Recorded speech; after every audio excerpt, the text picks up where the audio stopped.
I'm here with Cory and Peggy, and we are in the Indigenous office. Yes? Okay, what is the actual proper name of the office here? First Peoples Indigenous Centre.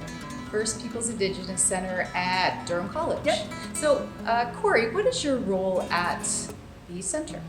My role here is to basically inform anyone that comes into the center of the services that are provided by the center, which is counseling, elder counseling,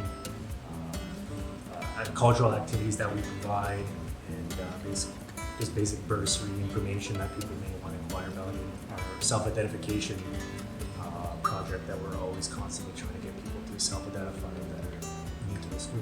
Very interesting. And what about you, Peggy? I'm Indigenous Coach, one of the Indigenous coaches here, and I provide some of those services that Cory just mentioned as well. And advocacy referrals. We try to help students, like if they're having some difficulty getting funding, we try to look into different avenues of funding for them. We remind them of the medicine wheel, which is this fixture on the ceiling. Standing under, I should say. Right. Yeah. And that it's about lifestyle and balance.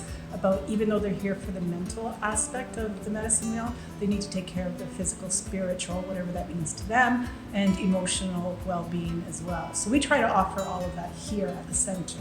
Fantastic. So you have events that are ongoing. I'm guessing in the fall there will be quite a few. They'll ramp up quite a bit, Ramp yeah. up. We actually have an upcoming mini powwow in conjunction with the University of Tech, I think that's what Yeah, Ontario Tech U. I'll Okay, help you you out with got that. it. Yes, I go there too, so I get it. Okay, September 6th at Pulaski Commons.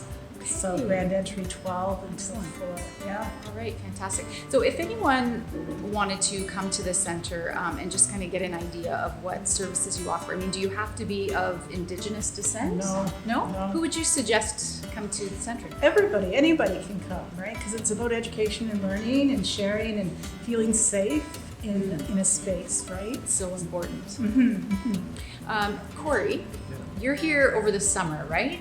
What is your regular program that you're in?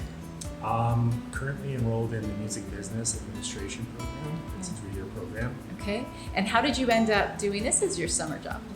I basically came here a lot, Okay. and I got to know Peggy and Julie quite well, and I enjoy coming in here, and they're 2 great people, so it just felt like a normal fit to come in here and support, being part Indigenous myself, to come in here and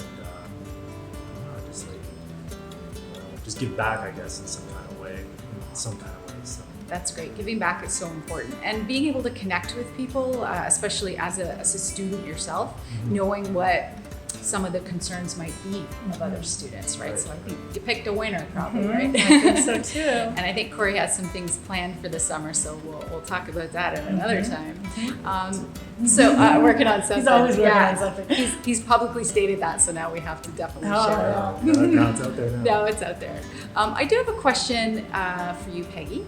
As a faculty member at the college, if I wanted to indigenize curriculum, I guess you could say, how would I go about doing that? Like, without too much detail, like what kinds of things does it mean and what doesn't it mean actually to indigenize That's your a very curriculum? common question. Okay. So often we get faculty members wanting to sit with us to talk about that. Okay. And depending on what their program is and the course is, it could change, right? Because it is important that everybody on campus try to make that effort because of the Truth and Reconciliation calls to action. So it is quite important that post-secondary identified 3 main areas for sure as core in media, justice, and health. So that's the bare minimum, but it'd be great if everybody did it, right? So if we wanted to do that, would we bring our students here? Would someone from the center come to the classroom? We do both, and if your class can fit in here, this is ideal. We'll make is the it best. fit. Yeah, They have this is the best place because they get a feel for the center then. Yeah. Plus, we can offer smudging, and they can have that experience. I love that. Yeah. I would love to participate in that. There's so many things to learn out there, and we have so many great services on campus. This is an important one of them. So finally, either one of you, maybe one each, can each of you debunk a myth that's out there about Indigenous culture? Cory's like, please don't ask me first.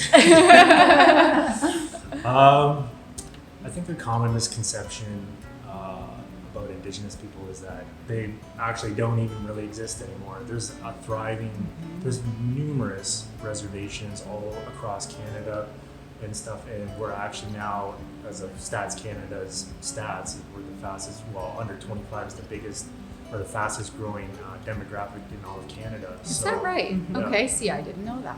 That's So actually yeah, very I think interesting. there's this huge misconception that we don't even exist anymore. Okay, that's part of the reason why we need the center, That's right? right, To that's right. talk about that. Okay, you're up, Peggy. Okay, so the one I tend to go to is that the beads and feathers, or leathers and feathers. Some Leathers people and say. feathers. Yeah, if people Okay. aren't Pocahontas looking or the Hollywood image, Okay. that's what people think Indigenous looks like. Okay. Which really that's not the case at all. We look very different.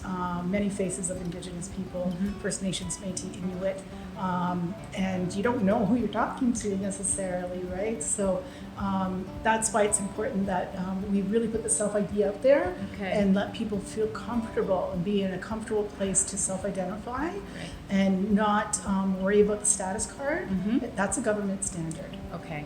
We don't care about that here. Everybody's welcomed. If you identify that way, you're welcome here, regardless Yep. of what We will what never card ask you for hold. proof. Never. Interesting. Okay. Well, already I've learned quite a bit. I do definitely want to come visit you and see how I can incorporate it into the curriculum in a non-patronizing way, I guess, because I'm not quite sure how to do that You right probably now. do it in subtle ways that you don't even know of right now. Okay.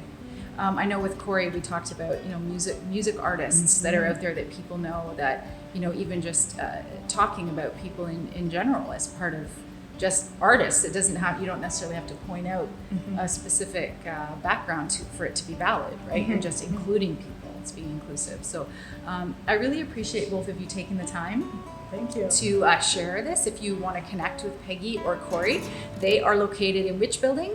CFCE, room 141.